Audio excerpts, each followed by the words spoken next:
बच्चों, आज आप लोगों के हिंदी व्याकरण की कक्षा है। हिंदी व्याकरण आपके सामने कक्षा 10 यानी क्लास 10 का है। सरल हिंदी व्याकरण तथा रचना। आपको इसके पहले क्लास में मैंने शब्द पद एवं पदबंध के बारे में बताया था। आइए बच्चों, आज मैं उसे दोबारा आप लोगों को बताती हूँ और बाद में इससे संबंधित प्रश्न उत्तर मैं आपको लिख करके बताऊंगी। बच्चों, सीबीएसई के पाठ्यक्रम के अनुसार 10th में बहुत ही लिमिट में व्याकरण पढ़ना यानी ग्रामर पढ़ना है। बहुत छोटा सा आपका सिलेबस है जिसमें पहला आपको शब्द पद एवं पदबंध पढ़ना है, जो कि आपकी स्क्रीन पर नजर आ रहा है। बच्चों, शब्द आप जानते हैं वर्णों के सार्थक समूह के मेल को शब्द कहते हैं और ये शब्द जब वाक्य में प्रयोग होता है तो उसे पद कहते हैं। जैसे कि आपके सामने शब्द विचार लिखा हुआ है। एक से अधिक वर्णों के सार्थक योग को शब्द कहते हैं, जैसे घर, पाठशाला इत्यादि। ये शब्द कई वर्णों को जोड़कर बनते हैं, जो आपने कक्षा 1 से पढ़ा है और जाहिर सी बात है अब आप क्लास 10 में हैं तो आपको ये अच्छी तरह से पता होगा। शब्द का एक स्पष्ट अर्थ होता है और ये भाषा की सबसे छोटी और सार्थक इकाई होती है। शब्द का प्रयोग करने में उसके अर्थ का बोध होता है और अर्थ को अभिव्यक्ति के लिए किसी सहायता की आवश्यकता नहीं होती। बच्चों, अब मैं आपको शब्द के रूपों के बारे में बताती हूँ। व्याकरण में शब्द के 3 और प्रमुख रूप से 4 वर्गों में बांटा गया है।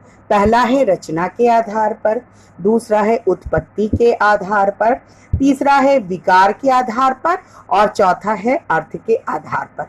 आशा है बच्चों आपने इसके प्रकार को अच्छे से समझ लिया होगा और उसे नोट भी करने लगे।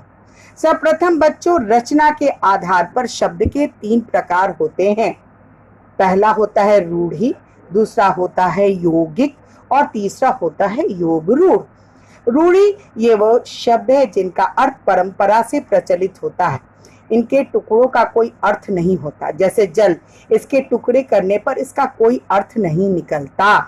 अर्थात रूढ़ि शब्दों के सार्थक टुकड़े नहीं किए जा सकते, जैसे कि कलम।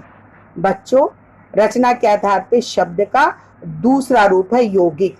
यौगिक उन शब्दों को कहते हैं जो 2 छोटी से छोटी सार्थक इकाइयों के योग से बनते हैं, जैसे कलम दान, कन्यादान, रसोई घर इत्यादि। कन्या और दान 2 सार्थक इकाइयां हैं जिसके खंड भी सार्थक हैं। बच्चों, तीसरा है योगरूढ़। उन शब्दों को योगरूढ़ कहते हैं जो 2 शब्दों से मिलकर बने हैं लेकिन उनका अर्थ रूढ़ हो गया है और टुकड़े करने पर उनका अर्थ बदल जाता है। जैसे पंख प्लस ज अर्थात कमल, यानी कि कीचड़ में उत्पन्न होने वाला। वैसे तो पंख में और भी चीजें पैदा होती हैं, लेकिन यहाँ पर पंकज शब्द का अर्थ कमल के लिए किया गया है। आशा है बच्चों आपने रचना के आधार पर शब्द के प्रकार को समझ लिया होगा, जो 3 प्रकार का होता है, रूढ़ि, यौगिक और योगरूढ़। और बच्चों, अब मैं उत्पत्ति के आधार पर आपको रचना के भेद बताती हूँ, शब्दों के भेद बताती हूँ। बच्चों, उत्पत्ति के आधार पर शब्दों के 4 भेद होते हैं, तत्सम, तत्भव, देशज और विदेशज। जिसमें सर्वप्रथम आपके स्क्रीन पर तत्सम शब्द आ रहा है। बच्चों, संस्कृत भाषा का कोई भी शब्द हिंदी में ज्यों का त्यों प्रयुक्त होता है तो वो तत्सम शब्द कहलाता है, यानी कि वो संस्कृत भाषा से एज इट इज हिंदी भाषा में उपयोग में आता है, कोई चेंज के बिना, जैसे कोकिल, दुग्ध आदि। आशा है बच्चों आपने तत्सम शब्द को अच्छे से समझ लिया होगा। बच्चों, अब आपके स्क्रीन पर तत्भव शब्द है। बच्चों, संस्कृत भाषा का कोई शब्द जो बदलकर हिंदी में प्रयुक्त होता है वो तत्सम शब्द कहलाता है, यानी कि जब वो संस्कृत भाषा से हिंदी भाषा में आती है तो उसमें कुछ परिवर्तन हो जाता है। आइए बच्चों, अब मैं आपको देशज शब्द के बारे में बताती हूँ। स्थानीय बोलिए का कोई शब्द हिंदी में प्रयुक्त हो तो उसे देशज कहते हैं। यानी कि हम जो अपनी निजी बोलचाल की भाषा में जिन शब्दों का प्रयोग करते हैं वो देशज शब्द कहलाता है। जैसे कि देहाती शब्द आप कह सकते हैं, जैसे रोकड़ा। विदेशज शब्द जो कि आगत शब्द भी कहलाता है। जो शब्द देश से बाहर आता है और हिंदी भाषा में उसे स्वीकृत कर लिया जाता है उसे विदेशज शब्द कहते हैं। जैसे मास्टर, रेट, प्लेटफॉर्म, मैनेजर। पुर्तगाली शब्द होता है आलू, अरबी शब्द होता है अमीर, फारसी शब्द होता है किताब। ये सभी विदेशी भाषाओं से हिंदी भाषा में आए हैं, इसलिए इन्हें आगत शब्द और विदेशज शब्द दोनों कहा जाता है। आइए बच्चों, अब हम आपको विकार या प्रयोग के आधार पर शब्द के भेद को बताती हूँ। विकार या प्रयोग के आधार पर शब्द दो प्रकार के होते हैं, विकारी और अविकारी शब्द।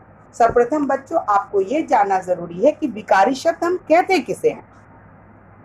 विकारी शब्द वो होते हैं जिन शब्दों में लिंग, वचन, कारक आदि के कारण विकार उत्पन्न होता है, वे विकारी शब्द कहलाते हैं।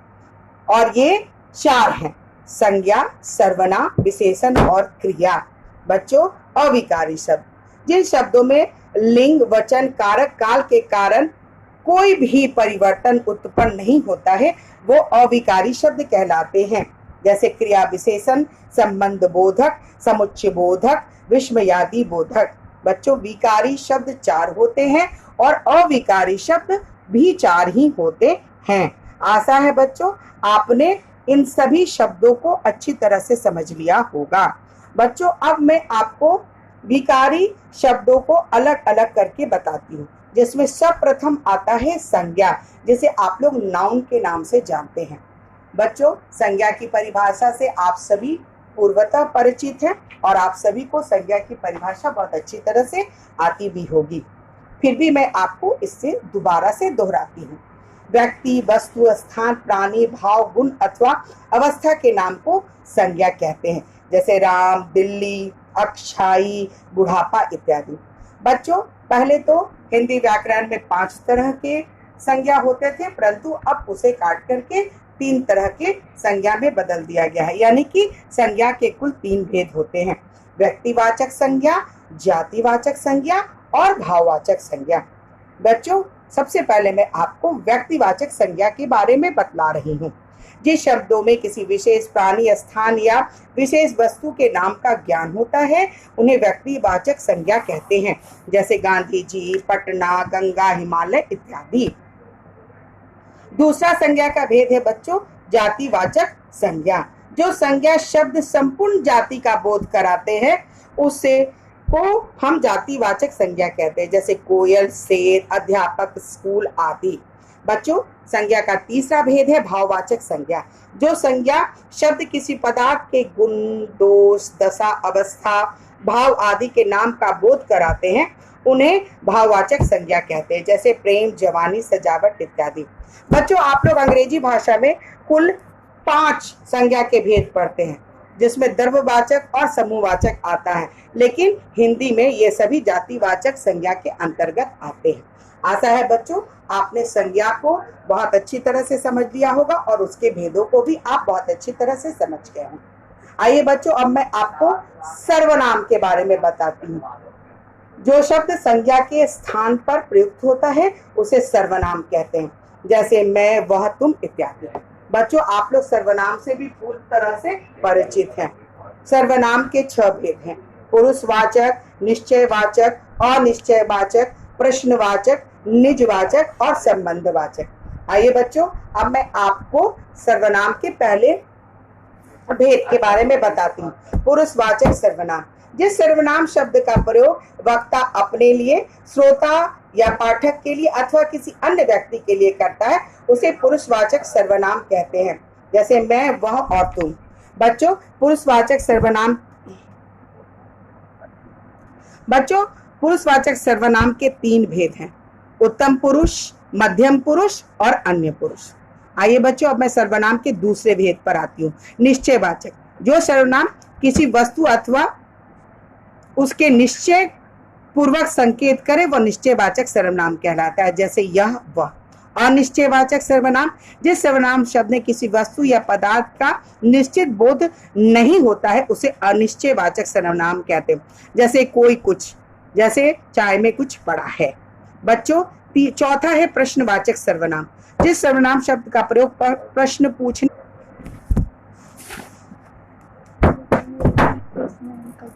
बच्चों प्रश्नवाचक सर्वनाम, अभी मैंने आपको अनिश्चयवाचक सर्वनाम के बताया था। जिस सर्वनाम शब्द का प्रयोग प्रश्न पूछने के लिए क्या किया जाता है उसे प्रश्नवाचक सर्वनाम कहते हैं। जैसे कौन, किसने, क्या इत्यादि। बच्चों, पांचवा है निजवाचक सर्वनाम, जो सर्वनाम तीनों पुरुषों में निजत्व का बोध कराता है उसे निजवाचक सर्वनाम कहते हैं। जैसे आप, मैं। संबंधवाचक सर्वनाम, जिस सर्वनाम का प्रयोग संबंध बताने के लिए किया जाता है उसे संबंधवाचक सर्वनाम कहते हैं। बच्चों, अब आपके सामने कारक। कारक हिंदी व्याकरण का एक महत्वपूर्ण अंग है और इससे हम व्याकरण के बारे में शुद्ध रूप से लिखना, पढ़ना सभी कुछ सीखते हैं। संज्ञा सर्वनाम के जिस रूप में उसका संबंध वाक्य में क्रिया या अन्य संज्ञा सर्वनाम शब्दों से जाना जाए उसे कारक कहते हैं। कारक को व्यक्त करने के लिए चिन्हों का प्रयोग होता है जिसे विभक्ति या परसक कहते हैं। कारक के कुल 8 भेद होते हैं। कर्ता ने, कर्म को, करण से, संप्रदान के लिए, अपदान से, संबंध को, अधिकरण में, संबोधन है। बच्चों, कर्ता जिसमें क्रिया संपन्न करने वाला कर्ता कारक होता है। कर्म जिस पर क्रिया का फल पड़ता है। करण क्रिया का साधन, करण साधन, करण कारक होता है। संप्रदान कर्ता संज्ञा या सर्वनाम के जिस रूप के लिए क्रिया काम करती है वह संप्रदान कारक होता है। आपादान संज्ञा या सर्वनाम का जो रूप अलग होने के, विदाई होने के अर्थ का भान कराता है वो आपादान कारक होता है। जैसे वृक्ष से पत्ते गिरते हैं। संबंध कारक वायु में प्रयुक्त संज्ञा सर्वनाम के परस्पर संबंध का ज्ञान कराने वाला संबंध कारक होता है। जैसे राम उसका बेटा है। अधिकरण वाक्य में जो पद क्रिया के होने का आधार बोधक होता है उसे अधिकरण कारक कहते हैं। जैसे बच्चे मैदान में खेलते हैं, हम छत पर बैठे थे। संबोधन यानी जब आप किसी को संबोधित करते हो तो उसे संबोधन कारक कहते हैं। जैसे हे राम, तुम कहाँ हो, अरे, ये सभी संबोधन कारक कहलाता है। आइए बच्चों, अब मैं आपको विशेषण के बारे में बताती हूँ। जैसा कि हम लोग जानते हैं जो शब्द संज्ञा और सर्वनाम की विशेषता को बताता है उसे विशेषण कहते हैं। विशेषण के कुल 4 भेद होते हैं। गुणवाचक, परिणामवाचक, संख्यावाचक और संकेतवाचक। परिणामवाचक के 2 भेद होते हैं, निश्चित और अनिश्चित वाचक। संख्यावाचक के भी 2 भेद होते हैं, निश्चित और अनिश्चित। गुणवाचक विशेषण किसी वस्तु या प्राणी के गुण, दोष, रंग, आकार आदि के बारे में जो बताता है उसे गुणवाचक विशेषण कहते हैं। जैसे कुतुब मीनार बहुत ऊंची है। परिमाणवाचक किसी संज्ञा सर्वनाम के शब्द को नाप तौल बताने वाले को परिणामवाचक विशेषण कहते हैं। जैसे किलो भर चावल। निश्चित परिणामवाचक यानी कि जिन विशेषण शब्दों में संज्ञा सर्वनाम की निश्चित मात्रा का बोध होता है उसे निश्चय परिमाणवाचक विशेषण कहते हैं। अनिश्चित परिमाणवाचक विशेषण जिस विशेषण शब्दों से वस्तु या पदार्थ की निश्चित मात्रा का बोध होता है उसे अनिश्चित परिमाणवाचक विशेषण कहते हैं। संख्यावाचक जैसा कि नाम से स्पष्ट है संज्ञा सर्वनाम के संख्या या क्रम का बोध कराता है उसे संख्यावाचक कहते हैं। संख्यावाचक के भी 2 भेद होते हैं, निश्चित वाचक और अनिश्चित संख्यावाचक विशेषण। जिन विशेषण शब्दों में संज्ञा सर्वनाम की निश्चित संख्या का बोध होता है उन्हें निश्चित संख्यावाचक विशेषण कहते हैं। जैसे 3 बच्चे 8 लड़कियां। जिन विशेषण शब्दों से किसी संज्ञा सर्वनाम की निश्चित संख्या का बोध नहीं होता उन्हें अनिश्चित संख्यावाचक सर्वनाम कहते हैं। जैसे थोड़े, कुछ इत्यादि। अब बच्चों, संकेतवाचक विशेषण जिस विशेषण से किसी संज्ञा या सर्वनाम की ओर संकेत करता उन्हें संकेतवाचक विशेषण कहते हैं। जैसे ये लड़की बहुत मूर्ख है। अब बच्चों, मैं आपको क्रिया के बारे में बताती हूँ। जिस शब्द से किसी काम के होने या करने का बोध होता है उसे क्रिया कहते हैं, यानी कि वर्ब। चलना, उठना, बैठना, वी डू एनीथिंग, वो क्रिया कहलाती है। कर्म के आधार पर क्रिया के दो भेद बताए गए, सकर्मक क्रिया और अकर्मक क्रिया। सकर्मक क्रिया के बारे में बच्चों मैं आपको बता रही हूँ, जिन क्रियाओं के व्यापार और फल दोनों कर्ता में ही होते हैं, अर्थात क्रिया के लिए कर्म की आवश्यकता ही नहीं होती, उसे अकर्मक क्रिया कहते हैं। जैसे गीता सो रही है। बच्चों, सकर्मक क्रिया, सकर्म का अर्थ होता है कर्म के साथ।